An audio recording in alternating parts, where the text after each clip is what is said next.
In digital Marathi, जनतेच्या हक्काचं व्यासपीठ।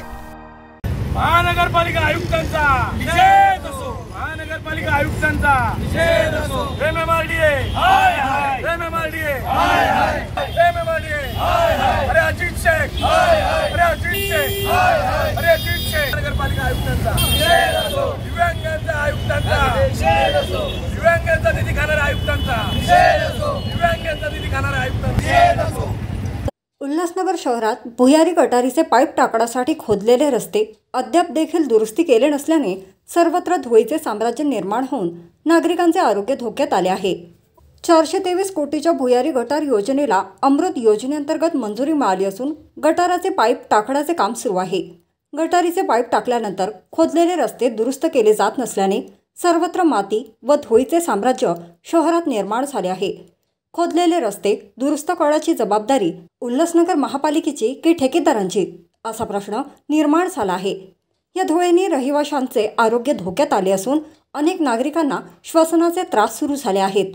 यामुळे आक्रमक झालेल्या प्रहार जनशक्ती पक्षाचे ठाणे जिल्हाध्यक्ष ॲडव्होकेट स्वप्नील पाटील यांच्या नेतृत्वाखाली आज उल्हासनगर धर्मवीर आनंद दिघे चौकात ठिय्या आंदोलन करण्यात आले।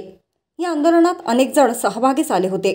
शहरातील लोकांना धुळीने प्रचंड त्रास होऊन उल्हासनगर शहरातील रुग्णालय रिकामी असल्याने ते अशा प्रकारे भरण्याचे काम आयुक्त अजिज शेख करत असल्याचा आरोप ॲडव्होकेट स्वप्नील पाटील यांनी केला आहे।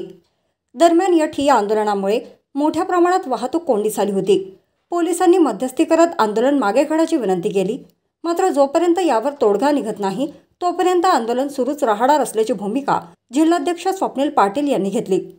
अखेर उल्हासनगर महापालिकेच्या आरोग्य विभागाचे उपायुक्त डॉक्टर सुभाष जाधव, परमेश्वर बुडगे, तरुण सेवकांनी यांच्यासह इतर अधिकाऱ्यांनी आंदोलनाच्या ठिकाणी धाव घेत आंदोलनकर्त्यांची समजूत काढली। तसेच या विषयावर पालिका अधिकारी, एमएमआरडीए आणि प्रहार जनशक्तीच्या पदाधिकाऱ्यांची बैठक आयोजित करण्यात येईल असे आश्वासन दिल्यावर आंदोलन मागे घेण्यात आले आहे। उल्हासनगर महानगरपालिकेमध्ये जिथे तिथे तुम्ही शहरामध्ये पाहिले तर भुयारी गटारांचं काम चालू आहे। हे गटारीचं काम अतिशय निकृष्ट दर्जाचं सुरू आहे।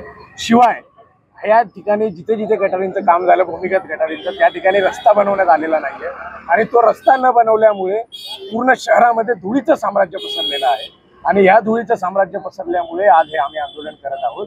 एकीकडे तुम्ही रुग्णालयांचे उद्घाटन करतात, आम्हाला तर अशी शंका निर्माण झालेली आहे की त्या रुग्णालयांमध्ये रुग्ण येत नाही, त्याच्यामुळे रुग्ण निर्माण करण्याकरिता अशा प्रकारचं धुळीचं साम्राज्य महानगरपालिकेचे आयुक्त अजित शेख जर निर्माण करत असतील तर आता आम्ही निदर्शनं करत आहोत। पण याच्या पुढच्या काळामध्ये अजित शेख यांच्या कॅबिनमध्ये घुसल्याशिवाय आम्ही राहणार। या ठिकाणी हे जे वयोवृद्ध तुम्ही पाहताय हे 70 वर्षाचे वयोवृद्ध आहे, 70 पेक्षा अधिक वय यांचं आहे। यांच्या घरासमोरचा रस्ता खोदण्यात आलेला आहे, अद्यापपर्यंत त्याची निर्मिती करण्यात आलेली नाहीये। त्यांना दम्याचा आजार आहे, त्यांना श्वास घ्यायला त्रास होतोय आणि ह्या सगळ्या परिस्थितीमध्ये तुम्ही त्यांना व्हेंटिलेटरवरती बसवायची व्यवस्था केलेली आहे, पण अद्यापपर्यंत एक चांगला असा मूलभूत सुविधा असणारा शहर हे तुम्ही देऊ शकलेले नाहीये। त्यामुळे हे व्हेंटिलेटर यहाँ पे एमएमआरडीए का भी काम कर रही है, ईगल कंपनी भी काम कर रही है यहाँ पे। जो इनको टेंडर के हिसाब से बोला था गया कि खोदने के बाद जो धूल माटी नहीं होए इसके लिए इनको पानी का फवारनी करनी है, जिसके वजह से वायु प्रदूषण यहाँ पे निर्मित हो रहा है। लोग यहाँ पे बीमार पड़ रहे हैं और यहाँ इस कदर और शासन प्रशासन को पत्र व्यवहार लेकिन ये करने के बाद भी प्रशासन को जाग नहीं आ रही, तो मजबूरी में आज हम लोग यहाँ पे रास्ता रोको आंदोलन कर रहे हैं। इसकी पूरी जवाबदारी उल्लासनगर महानगर पालिका की है। आमरण अनशन पे चालू हो जाएंगे, जब तक न्याय नहीं मिलेगा तब तक हम उठेंगे।